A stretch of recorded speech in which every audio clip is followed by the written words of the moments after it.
I dipped in, it was horny, and then I dipped back out. Or it was like sad and horny. Bright Lights, Big City by Jay McInerney. I didn't love it, but it's interesting because it's from second person. Like the whole thing is like, you went to the bar, you're walking down the street. A lot of the time that I spent reading, I was just thinking, could I do this? Would I be able to write like this? But it's very like hedonistic. A guy who's going through a heartbreak and is angry and is just drinking, fucking, and snorting his way through New York. It's fun. I don't know. It was like an easy read, but not the most amazing book I've ever read. I thought maybe more was going to happen, and it was just drinking and getting fucked up and like hating your life. It was what it was.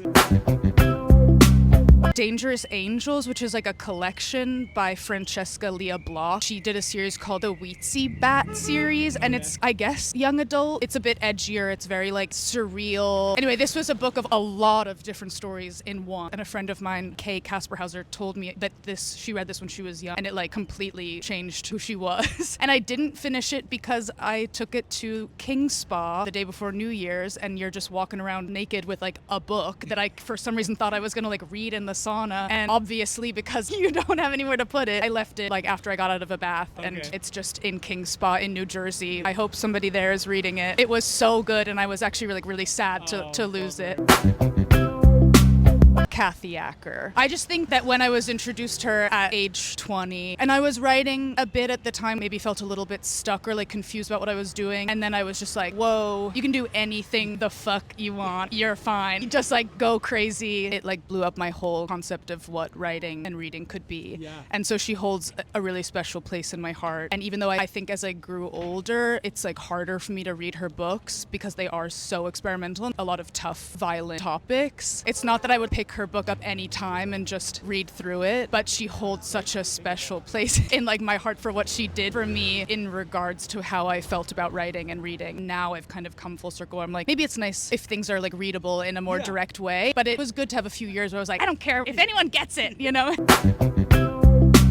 Okay, I thought about this one. I'm going to do 3 because I feel like favorite is too much pressure. The Sarah book by Scott McClanahan is like one of my all-time favorites. I just love it, and I think it's like so tender and so hardcore at the same time. My favorite kind of storytelling, not pretentious, really honest, and also really loving in its brutalness about love. I just started ordering his books to climax because I was like, let's get in all my favorites. And a lot of people are like, I've been meaning to read him, but I can't find him in bookshops, and I'm like, I'm going to get them all in here. It's brutal, but I feel like it leaves on like it finishes on a note that feels really like we are all one and we all make mistakes, but it's because of love and like everything is okay.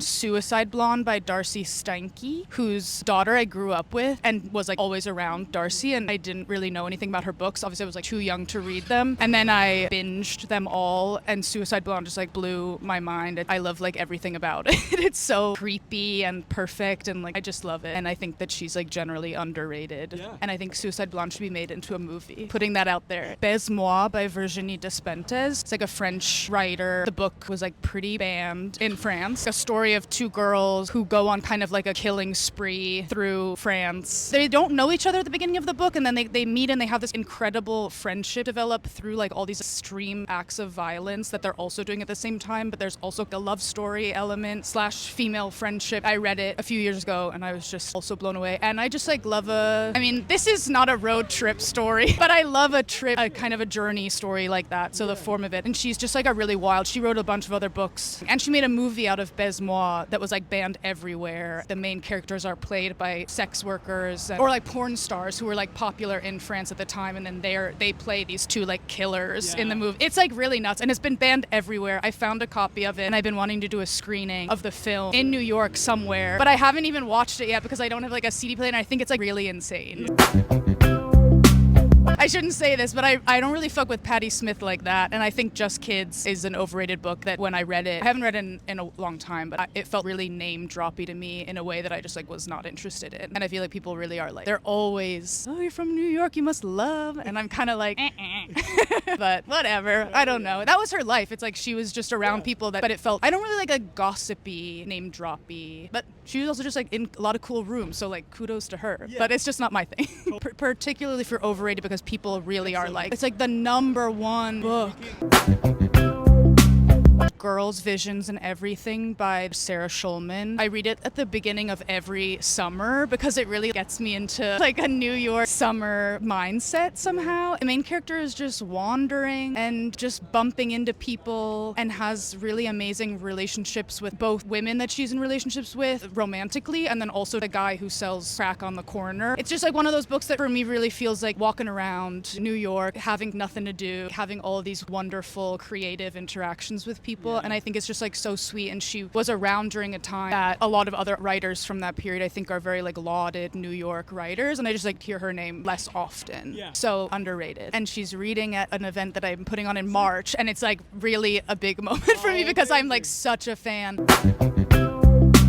Also thought about this, and it's also a Sarah Schulman book. Oh, nice. It's one of the nonfiction ones, and it's called Gentrification of the Mind. And it's a book I think everyone should read, but also particularly, it's a book I tell people who come into Climax that everybody in New York should read. Nice. It's all about gentrification in New York, and particularly in the East Village where the bookshop is located. Also about the AIDS crisis and how the AIDS crisis pushed the extreme gentrification that we see in the East Village to its max, and how they worked in tandem. It's really incredible and like very educational. It's just a really smart book and an important take on like how our city works, which I think like if you're living in New York and as that bookshop is in that neighborhood, I just think it's worth thinking about all these little things that caused the changes in the neighborhood to occur. And then there's a lot of chapters in it towards the end that also have a lot of suggestions for how to place yourself in your community to kind of combat things like a lack of character and just like everything being homogenized and nobody being able to afford anything. And she really like suggests a lot of ways how we can insert ourselves that kind of combats gentrification in a way that also leaves you feeling uplifted. I think it's a really important and like motivating book, especially in a time when so many people are New York isn't what it was, and I'm like it's true, but also like here's what we can do maybe to bring it back or like foster communities. And a lot of people come into the bookshop and are like, I don't know, they lived in New York in the 90s and on a trip back and they're like, what is this? Look at this street. And I'm like, actually, because the bookshop I work at is on 4th Street and Bowery. And that street has like La Mama and KGB and like all these really amazing New York institutions that actually have been there for a long time. And this guy came in recently and was like, is this a hair salon? Too many hair salons on this street. And I was like, this isn't a hair salon. This is like a small independent bookshop. And also this street has really amazing things on it. You should just actually take a walk up and down the street and not be looking at it through hater glasses. Like,